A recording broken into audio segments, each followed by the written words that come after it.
want from me? The truth! I have lived 25 years and traveled 4,000 miles, wishing only to know the truth. All right then, the truth. I have been many women in my time. Some rich, some poor. Rich, I find, is preferable.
Oh, there's a noise.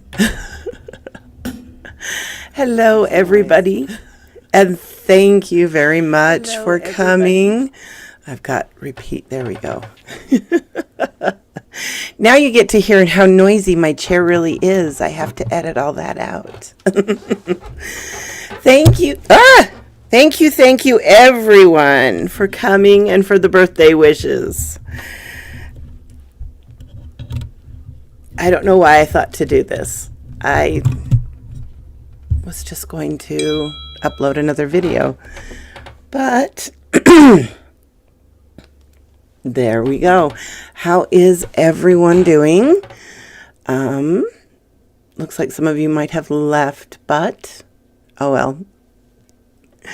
We'll do this anyway. I have a list of the questions that were asked. I can go through those first, and then I have a few poems if we have time. This won't be a very long stream. I've got my questions, Kyra. I'm ready to go.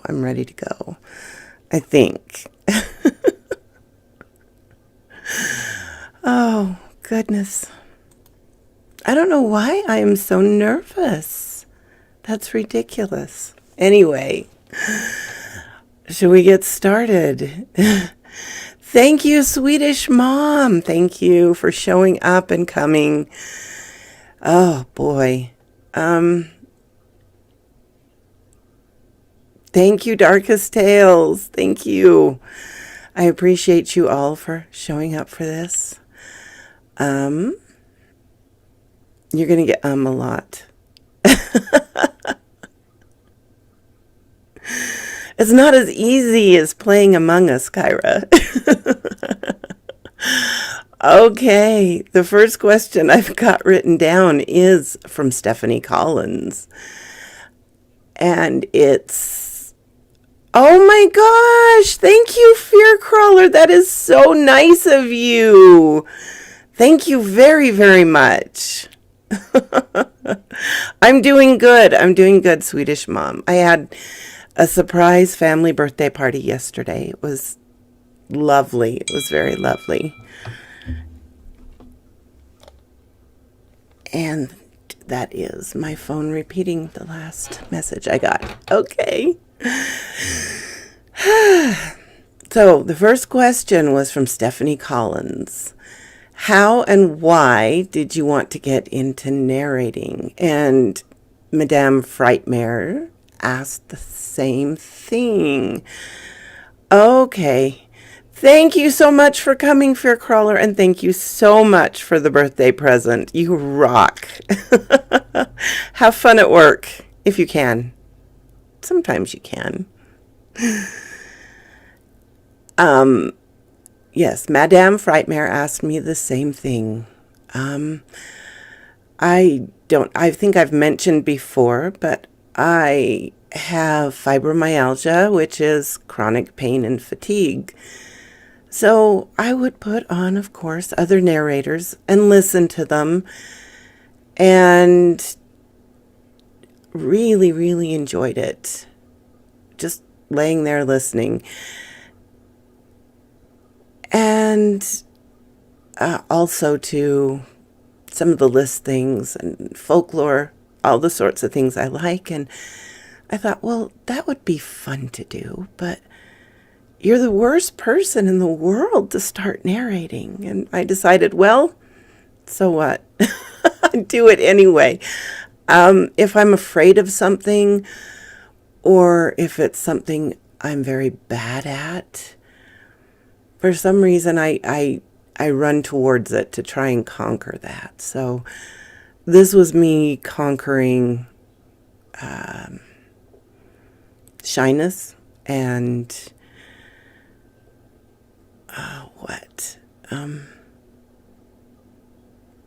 fear that I couldn't do it. I know I'm probably too old, but I watched some anime. I'd watched anime since I was young. So, the voice actors on there, I kind of, well, that's the same as that one. And so I got kind of looking into them, and that kind of led to it as well. So, yeah, that's kind of how I got started.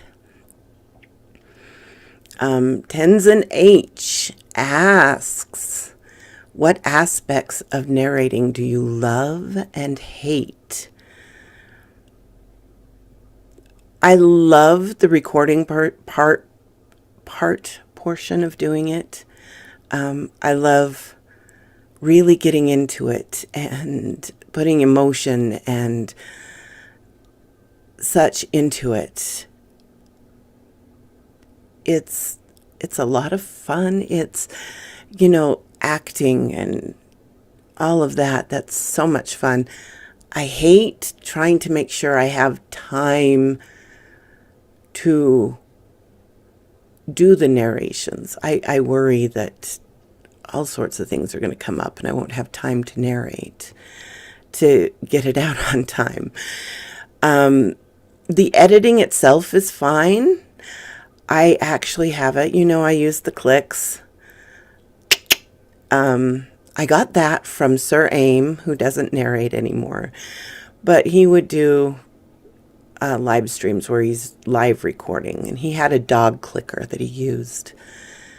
And so between that and just time editing, I can do it practically visually. I still have to check for the sounds to make sure it's really a breath and not a the ending sound of the word, but mostly I can do it visually. So I've got that down. I'll put on some music on low and do that. So that's fun. I used to have clips and pictures and everything for every little part of the story, so you could kind of follow along.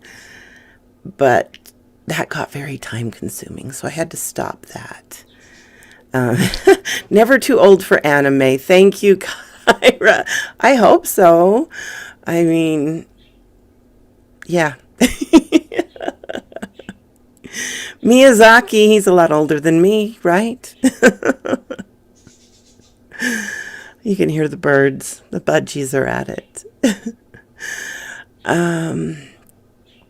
So yeah, that's,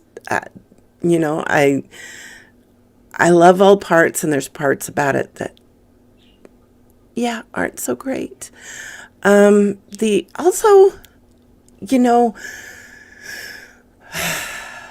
I'm not great at promoting myself. I've gotten used to it. I'll put the tweets up on Twitter and on Reddit and on Facebook, but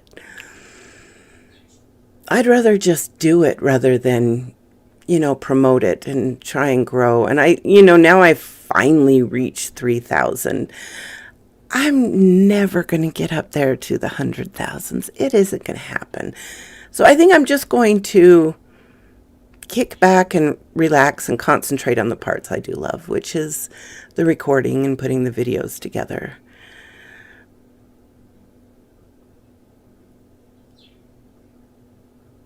Mara!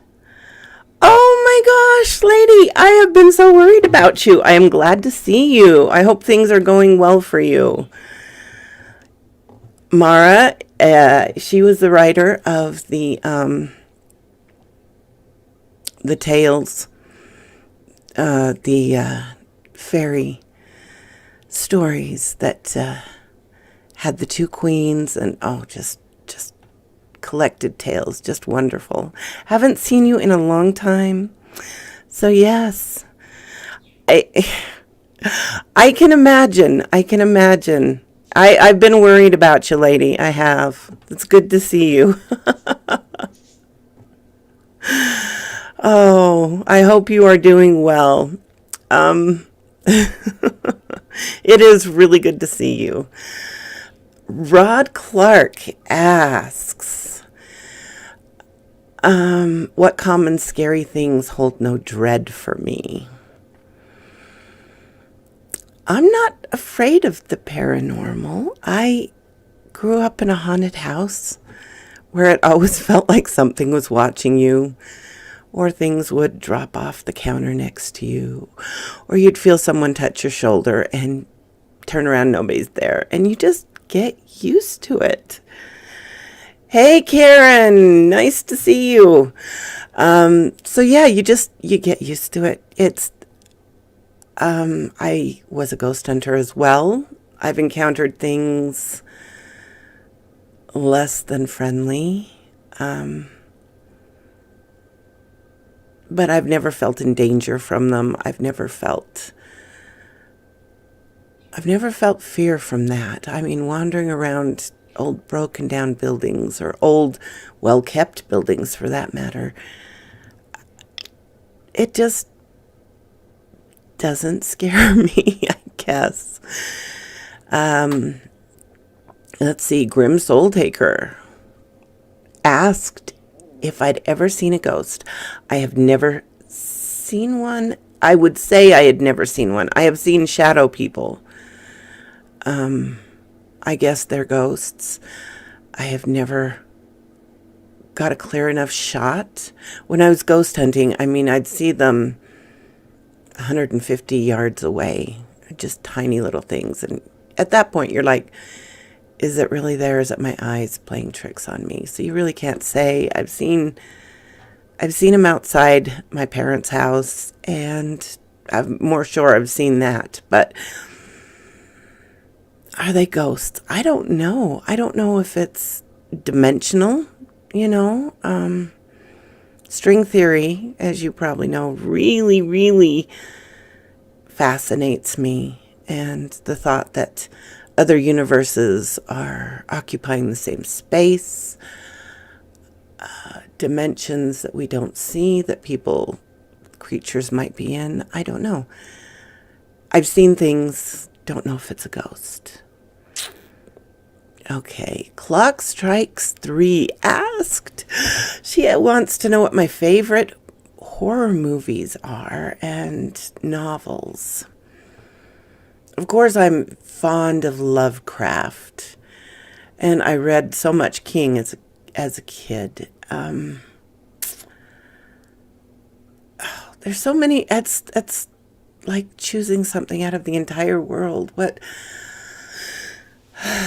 What favorite movies? I liked, going back to my youth, I liked The Lost Boys. There was an old movie called The Keep that, the special effects haven't kept up with, but it's based on a place in Eastern Europe that is this well that supposedly, leads to hell, and there's a castle to keep it safe and everything. And that was a good one. I mean, I could mention so many good movies. How do you choose? How do you choose? Oh, I am fond of old Hammer horror, and I'm fond of the old Roger Corman movies with Vincent Price. Used to watch those on Saturday afternoons as a kid, and just loved it. I like things that are complicated and explaining. Dr. Sleep, I have not read yet. I've heard good and bad things about it. Sexy Grandma, I'm going to have to read that one for sure. Yeah, so there's so many. Let's see. The Baron wants to know the first 500 names in the phone book. I am not going to do that. Sorry. Real question. What type of fear is my favorite? And Musi asked a similar question. My favorite kind of spooky to tell. My favorite kind of fear. I do like fear of the unknown, fear of creatures that are out there that we haven't explained. I'm not much into gore.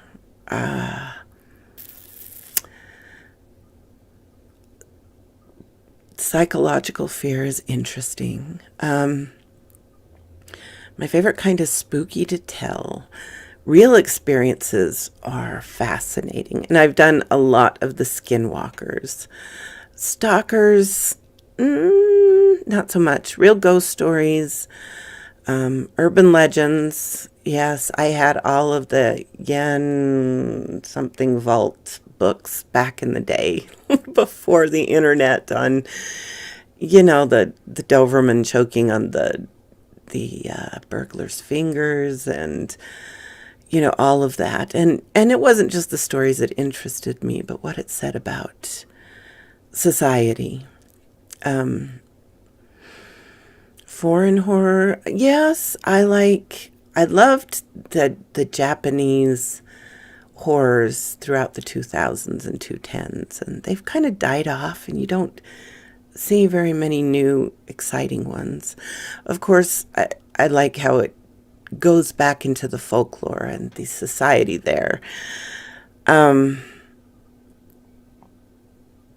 Ghosts and demons, that very much fascinated me my whole life, obviously.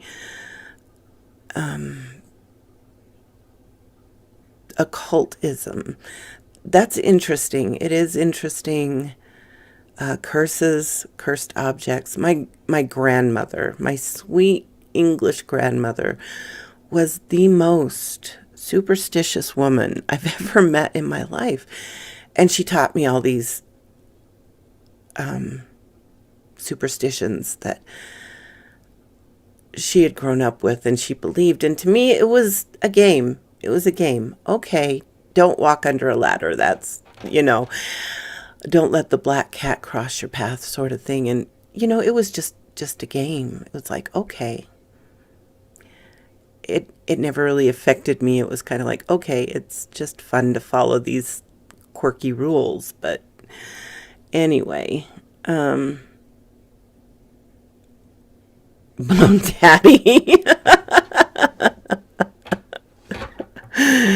Oh, nerd, you are so funny. You are a riot.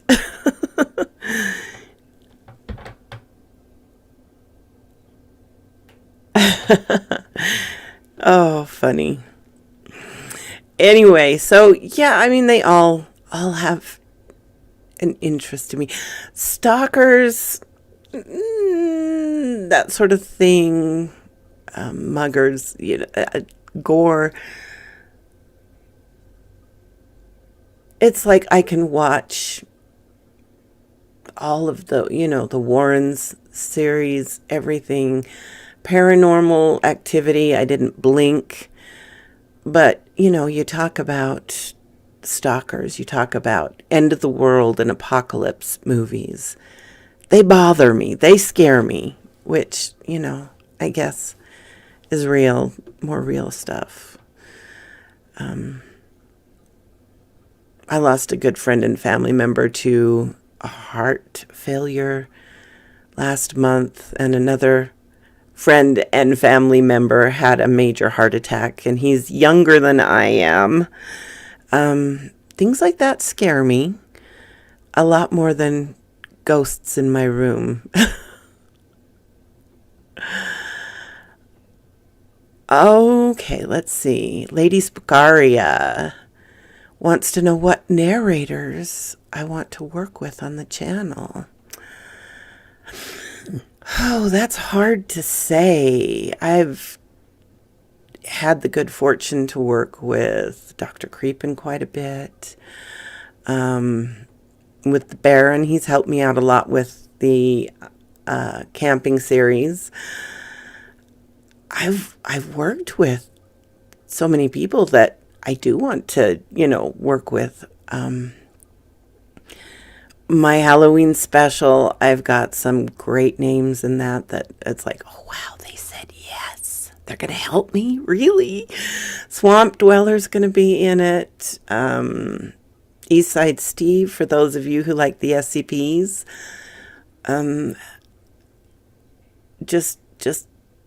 And Doc's in it, and Musie's in it, and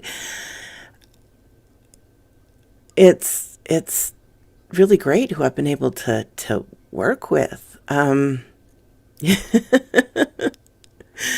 But yeah, it's I don't know. I suppose there's a couple that I haven't reached out to because I thought, oh well, they're not gonna even know who I am, let alone want to work with me.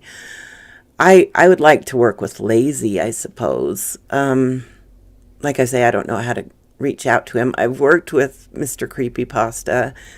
He's a super sweet guy, really nice. Him and his wife are so cute if you followed him on Instagram. So for the most part, I reach out and ask. I've gotten to that point. And it's amazing who will say yes. I did a non-horror show, non-horror video almost 3 years ago for Christmas of The Happy Prince, and I think that was my first experience of just reach out and ask. And I got a ton of different people. Scott, he worked with me first there. He played God, and so when I talk about it, my daughter's like, "Oh, is that God?" It's like, "Yeah, okay, yeah, nature's temper." So, and he is also in the War of the Worlds. So, super exciting there. Okay, let's see. Oh, Nerd asked, have I considered making, or do I have a second channel? I actually have 2 other channels.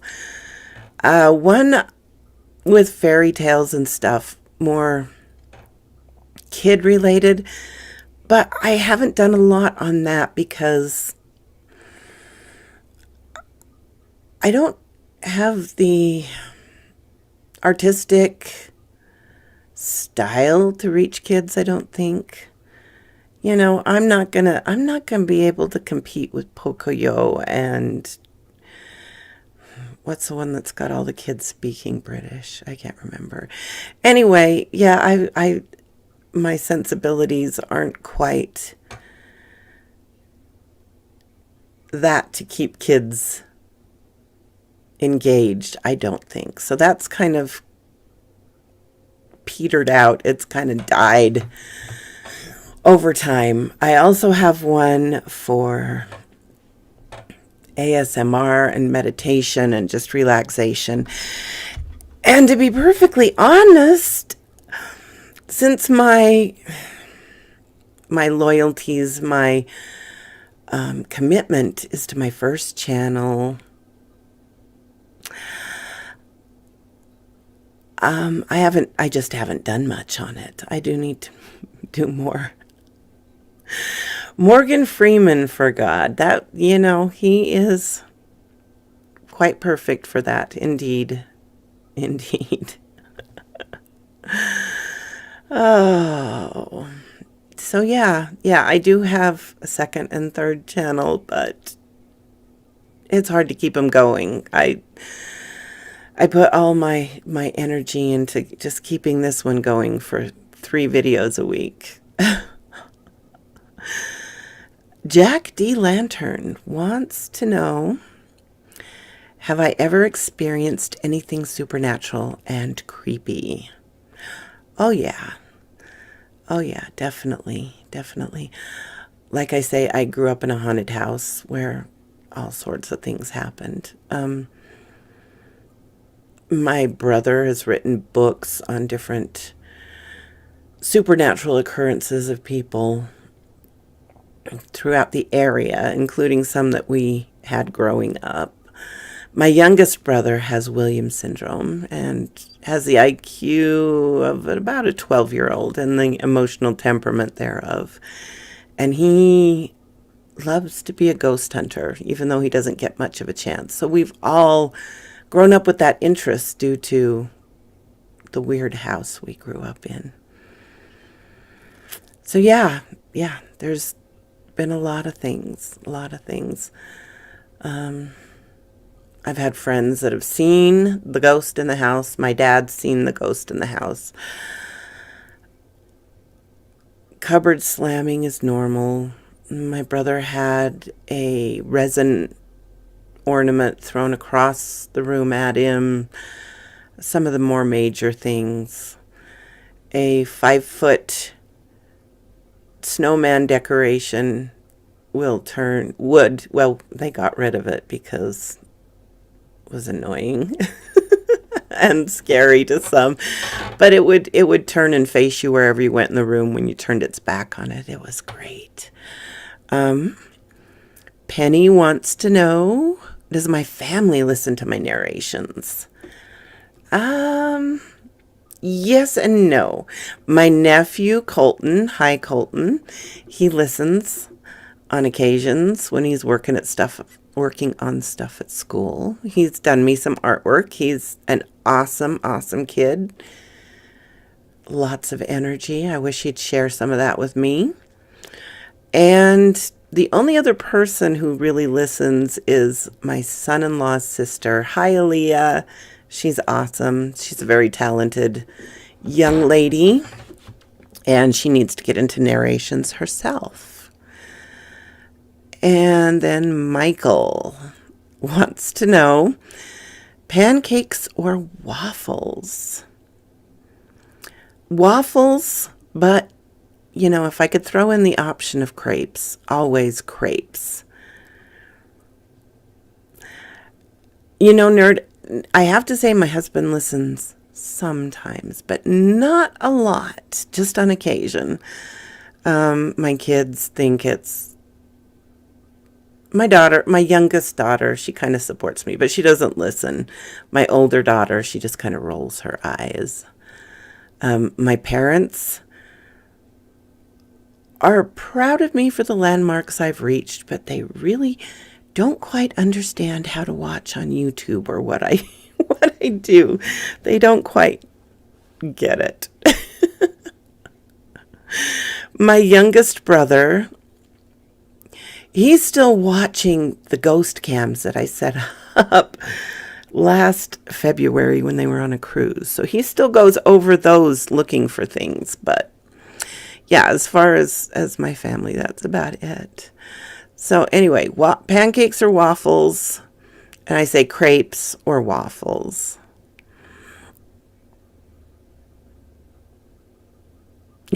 Oh, that's so cute, nerd. Aw, that's sweet. That's fun. That's so cute. Okay, Perry asked a wonderful question. I'm very interested in my local indigenous culture, and I noticed that you're interested in the Crow people out your way. What attracts you to Aboriginal Americans? Perry, of course, is from down under. You know, it's... Boy, this is interesting. I've grew up in a society, you know, not quite so forward as it is today. And my area, you know, as far as history, it all started. The history books all started like 150 years ago.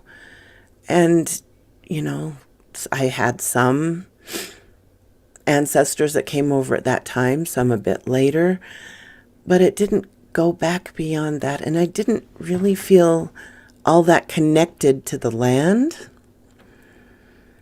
I mean, yeah, I've got grandparents, great-grandparents, great-great-grandparents buried in the local cemetery. But, you know, it's like, well, that's where it all started. And the land itself had a history, and it had legends, and it had such richness to it that I never learned as a kid. I never found out about. I did go to school with some Native Americans. I grew up, Cassandra, I believe, was Navajo or Dene. I ran track with Karen. She was awesome. I believe she's Shoshone. We had our oldest kids at the same time. She named her son Wakara. She was just a beautiful lady. And they were so quiet and dignified and, you know, not loud and everything. And just learning about it and learning the stories and the legends and the richness of the land that just wasn't there for me. You know, the brave pioneers came across the plains, but before that, there was this primordial land with people that respected it and lived within the boundaries of the of the ecosystem and the legends. You know, I was always interested in legends and mythologies of where I came from as well, from the Celtic countries and the Scandinavian countries. And to learn that the same sort of creatures were believed in here, fascinated me. And you can see in my 411 series that, you know, I like to draw parallels between that. And it's interesting that this is brought up because when I narrated my brother's book and I talked about it, there's the Shoshone, I believe it was, that they talked about these Pagawachi, which are small goblin or brownie-like creatures. And it talked about this guy that had told my brother his story about one that had stolen his book while he was camping. And I ran into an old friend and colleague, and she's like, my husband saw one of those. We were up hiking in the same area. And he says, you're not going to believe what I saw. And it's this small creature, big head, all sorts of things. And he explained it to her, and she's like, oh, yeah, right. And then she had read my brother's book, and it's like, no, my husband saw that. And I talked to him, and he's like, yeah, it was really there. And this was, you know, this was kind of a no-nonsense kind of guy. And so, you know, you draw parallels and you see these things throughout the world, and you just kind of, it's interesting. Are they real? Are they physical beings? Or is it something in our collective psyche that brings up that we see them, that they are everywhere? These mischief-causing small folk, like Mara just said, yes. Oh, thank you, Karen. That's so sweet of you. Thank you very much. Anyway, so yeah, that's kind of what's drawn me to learn more about Native Americans, plus the fact that a lot of this is not easily accessible. I like to, if something piques my curiosity, I like to dig at it and dig at it and dig at it until I find out everything I can. And then I move on to something else. But the fact that so much of this, like skinwalkers and everything around them, is kept quiet fascinates me. I want to know it. Don't want to do anything with it so much, but I want the knowledge. I have to go find out things. So thank you, Perry, for such an interesting and deep question. I hope that's answered anything. Does anybody in the chat have any more questions? Because that's it for me. I did have one request to read The Raven. Would you guys like to hear that before I go?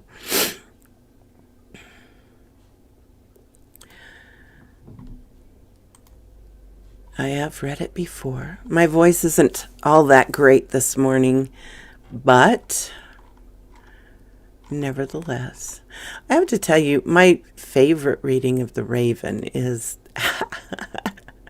it is actually the Simpsons reading of it. I think Homer puts the right amount of "take thy beak from out my heart." Anyway, thank you, Mr. Mom. I try. I sound a little croaky to myself this morning, but you know, hay fever, you do what you do. Thank you so much, Nerd. I hope you have a wonderful day as well. Okay, I will move on to The Raven by, of course, Edgar Allan Poe. Once upon a midnight dreary, while I pondered, weak and weary, over many quaint and curious volume of forgotten lore, while I nodded, nearly napping, suddenly there came a tapping, as if someone gently rapping at my chamber door. "'Tis some visitor," I muttered, tapping at my chamber door. Only this and nothing more. Ah, distinctly I remember, it was the bleak December, and each separate dying ember wrought its ghost upon the floor.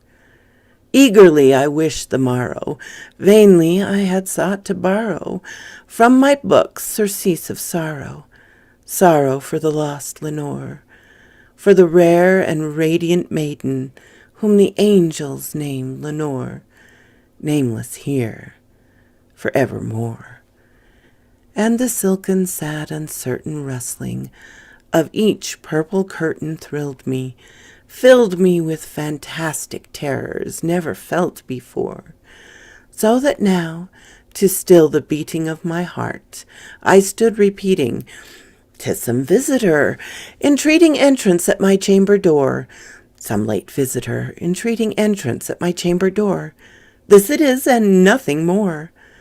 Presently my soul grew stronger, hesitating no longer. "Sir," I said, "or madam, truly your forgiveness I implore. But the fact is I was napping, and so gently you came rapping, and so faintly you came tapping, tapping at my chamber door, that I was sure I heard you. Here I opened wide the door. Darkness there and nothing more. Deep into that darkness peering, long I stood there wondering, fearing, doubting, dreaming dreams no mortal ever dared to dream before. But the silence was unbroken, and the stillness gave no token, and the only word there spoken was the whispered word, 'Lenore?' This I whispered, and an echo murmured back the word, 'Lenore.' Merely this, and nothing more. Back into the chamber turning, my soul within me burning, soon again I heard a tapping, somewhat louder than before. "Surely," said I, "surely that is something at my window lattice. Let me see, then, what threat is, this mystery explore. Let my heart be still a moment, and this mystery explore. 'Tis the wind and nothing more." Open here I flung the shutter, when with many a flirt and flutter, in there stepped a stately raven of the saintly days of yore. Not the least obedience made he, not a minute stopped or stayed he, but with mine of lord or lady, perched above my chamber door, perched upon the bust of Pallas above my chamber door, perched and sat, and nothing more. Then this ebony bird beguiling my sad fancy into smiling, by the grave and stern decorum of the countenance it wore. "Though thy crest be shorn and shaven, thou," I said, "art sure no craven, ghastly grim and ancient raven, wandering from the nightly shore. Tell me what thy lordly name is on the night's Plutonian shore." Quoth the raven, "Nevermore." Much I marveled this ungainly fowl to hear discourse so plainly, though its answer little meaning, little relevancy bore. For we cannot help agreeing that no living human being ever yet was blessed with seeing bird upon his chamber door, bird or beast upon the sculpted bust above his chamber door, with such a name as Nevermore. But the raven, sitting lonely on the pallid bust, spoke only that one word, as if his soul in that one word he did outpour. Nothing farther than he uttered, not a feather than he fluttered, till is scarcely more than muttered, "Other friends have flown before. On the morrow he will leave me, as my hopes have flown before." Then the bird said, "Nevermore." I started at the stillness broken by reply so aptly spoken. "Doubtless," said I, what it utters is its only stock and store, caught from some unhappy master, whom unmerciful disaster followed it fast and followed faster, till his songs one burden bore, till the dirge of his hope that melancholy burden bore, of never, never more. But the raven, still beguiling all my fancy into smiling, straight I wheeled a cushioned seat in front of bird and bust and door.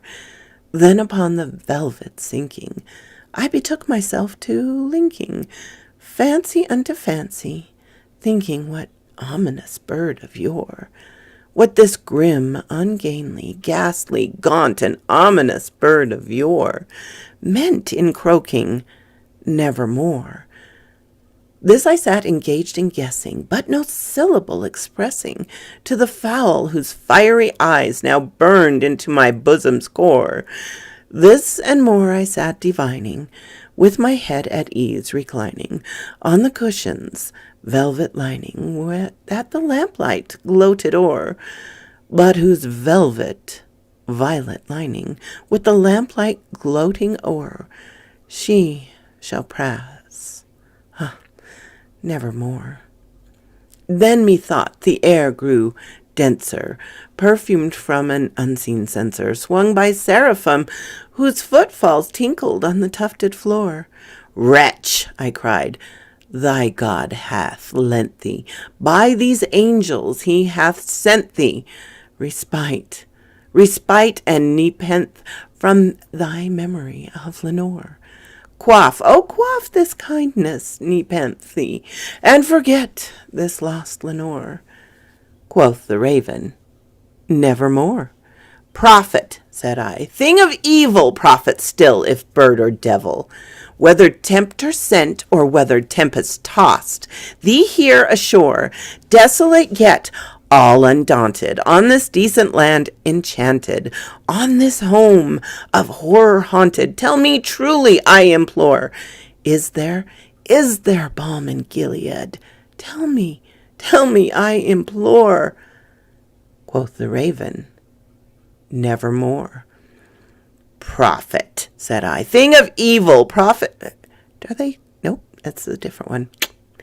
"If bird or devil, by that heaven that bends above, by that God we both adore, tell this soul with sorrow laden, if within the distant Aidenn it shall clasp a sainted maiden, who the angels name Lenore. Clasp a rare and radiant maiden, whom the angels name Lenore." Quoth the raven, "Nevermore." Be that word our sign of parting. "Bird or fiend," I shrieked, upstarting, "get thee back into the tempest and the night's Plutonian shore. Leave no black plume as a token of that lie thou soul hast spoken. Leave my loneliness unbroken. Quit the bust above my door. Take thy beak from out my heart, and take thy form from off my door." Quoth the raven, "Nevermore." And the raven, never flitting, still is sitting on the pallid bust of Pallas, just above my chamber door. And his eyes have all the seeming of a demon that is dreaming, and the lamplight o'er him streaming throws his shadow on the floor. And my soul from out that shadow lies floating on the floor, shall be lifted nevermore. Okay. Hi, Mary Grace. Oh. You know, Mara, it is amazing how many little folk there are. It really is, in all parts of the world. Thank you all for coming to my birthday stream. This has been fun. This has been fun. I hope you've enjoyed it. And I hope you all have a morbidly marvelous Monday.